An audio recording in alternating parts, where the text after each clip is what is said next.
Hi, my name's Phil. I like talking about politics, and in this video I'd like to discuss what I think maybe are two main reasons for Johnson's baffling to many experts realignment of defence policy as he turns his attention to the Pacific. But first, if you'd like to be notified of daily news and politics, please subscribe to the channel and click the bell notification icon.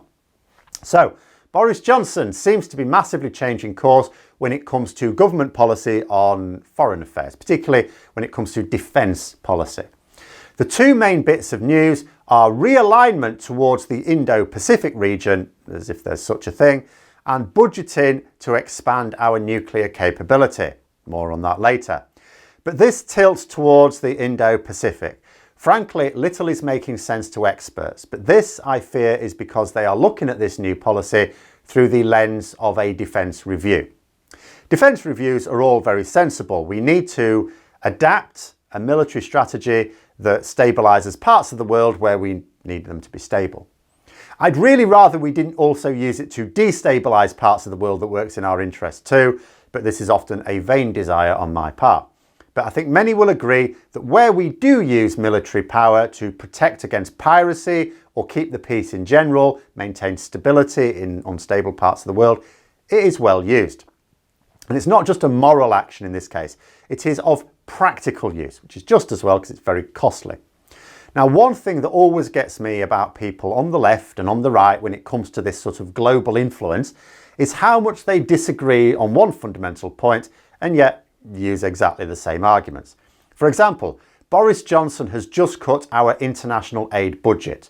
Those of us on the left are upset by this because of the implications for some of the most vulnerable people in the world. Our anguish is essentially moral. However, international aid isn't just an act of charity.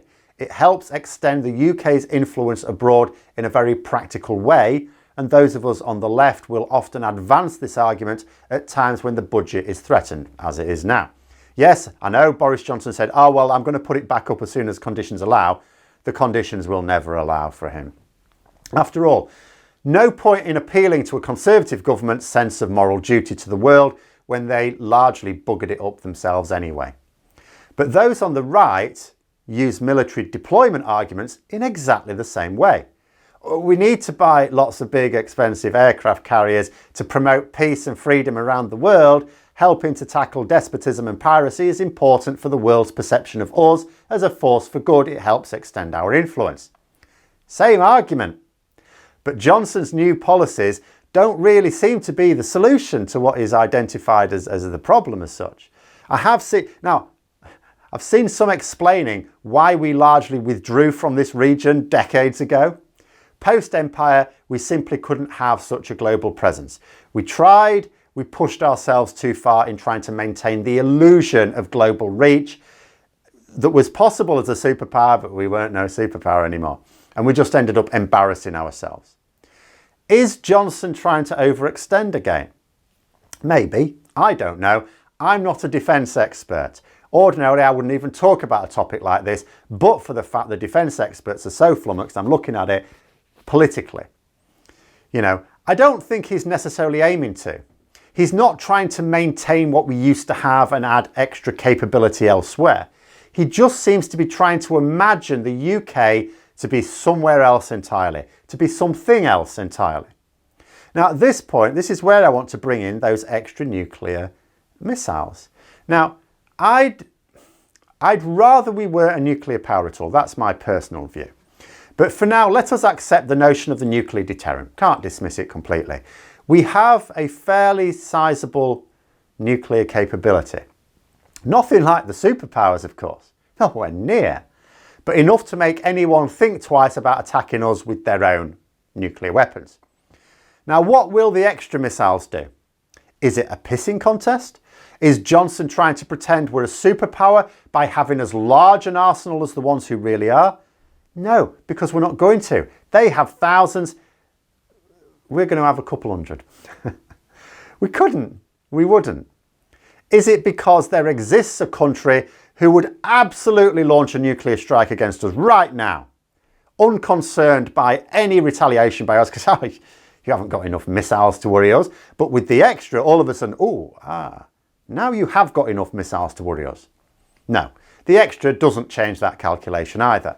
Buying more nuclear missiles is a solution to a problem that doesn't exist. Now, certainly, I have not heard any statement that justifies this extra spend. To understand Johnson's changing foreign policy priorities requires an understanding of why he's wanting more nuclear missiles. Because I think it answers the whole thing. It is not because he's been asked for them by military leaders. The government's justification for the change in nuclear policy is twofold. One, the threat from China and Russia. Now, we already have enough to make a mess of part of both countries. I do not believe that even if either would want to launch a strike against us, and I struggle even to believe that, but if they did, I do not believe that they would wish to start a nuclear war. Apart from anything else, it would be the end of them. It's not just our response, the international counter-response would be devastating. But if they were prepared to wipe us out, even if it cost a major city in their lands, as well as what the rest of the world would do to them, then increasing our stockpile by 50% isn't going to change that thinking at all. Secondly, they say, well, it's the threat from groups obtaining such weapons. We're not talking about countries now. Okay, sure, there are some lunatic groups in the world. One group occupies Downing Street, for example, in this country. But groups that are not attached to a nation. They act on their own. You know, if they don't actually represent a country and they're mad enough, absolutely I can believe if they were to obtain such weapons, they may well choose to use them against us, if they could. But an increased stockpile isn't going to help us, is it? That's not going to worry them. The idea of a nuclear deterrent is an act of spite. You nuke us, we nuke you in retaliation. Who would we strike back at in that latter case? It's absolute nonsense. So the reason is not based on military strategy. If it were, they'd be able to explain it. You know, if it were our armed forces, you know, I would think if it was based on sound strategy, would rather the money be spent on hardware or troops. Maybe even developing some new technologies. Not more missiles that don't act as an extra deterrent and wouldn't be used. So the reason for the policy has to be purely political. It's almost certainly an attempt to make it sound like Johnson is bringing back the empire. Pushing out to the Pacific, increasing our nuclear arsenal when we're supposed to be scaling it back. It's the same path that every dictator has taken when wanting to put their country back onto the path to nationalistic glory. You rearm, you build up your arms, almost indiscriminately. I mean, previous dictators have often had a plan. That's the thing you need to remember as well. Boris Johnson doesn't actually have a coherent plan. But the realignment to the Pacific region also has another possible dimension, because this is ultimately about pretending we're not part of Europe. For Brexit to work, Johnson had to convince us that Europe was fundamentally a failed project. You notice that he bangs on about not wanting to follow EU rules because we don't make them, even though we did when he was saying that. But he's gung-ho about us joining the CPTPP, where we will follow other people's rules just to trade a fraction of the goods and services that we did with the EU. We are literally leaving one trading bloc, which is apparently evil, just to join another, which is apparently great. And that other trading bloc is based very much around the Pacific. Are they trying to say, oh, but we don't have to follow rules if we join this other trading bloc? No, of course we do. Dominic Raab called it rules-based trading. You know, in his defence review, Boris Johnson, is he working with that in mind? Does he mentally want to try and imagine that the UK has attached outboard motors to our various islands and powered ourselves over to the Pacific? Just off the coast of Australia, maybe. The government is changing our defence policies, potentially using delusions as points of reference. We're already losing credibility on the world stage thanks to Brexit and the rise of nationalism in the UK. Johnson's personal behaviour is costing us even more of our reputation. But shifting our defence spending from where it might be doing some good, and defence reviews, as I say, I'm not criticising a change in policy, you constantly need to update it, I feel. But changing it from where it may be able to provide some solutions to genuine problems to ones that don't exist is just a waste when we're already stretched. when it comes to vainly trying to retain any global influence that we used to have. You know, the fact is we can send a fleet to the Pacific and we can perhaps join a trading bloc with Pacific nations. But we are in Europe. It takes a bloody long time to even reach the Pacific. Very few people born here will even see a drop of that vast ocean. And what are we going to do in the Pacific? Diminish the influence of China, Japan and the United States? Carve ourselves out a little niche from their patches, elbow them out? Behave yourself. This is really no different to Boris Johnson's time of Mayor of London, is it?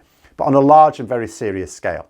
He gets an idea in his head, sounds all right to him, then he just goes with it. No thinking it through, no joining the dots. As a result, nothing actually happens. Britain's place in the world is now his garden bridge. A lot of money will be spent and we'll have nothing to show for it in the end. Only when you're talking about defence policies around the world, you have the potential to cause a lot of very serious trouble. I mean, look at the ongoing trouble that we still have due to the clumsy second Iraq war. Now imagine an even clumsier operator at work. But those are my thoughts. Let me know yours in the comments below. Hope you found the video interesting. If you did, don't forget to click the like button. If you'd like to support the channel further, please also click the Patreon link for details. And until next time, I'll see you later.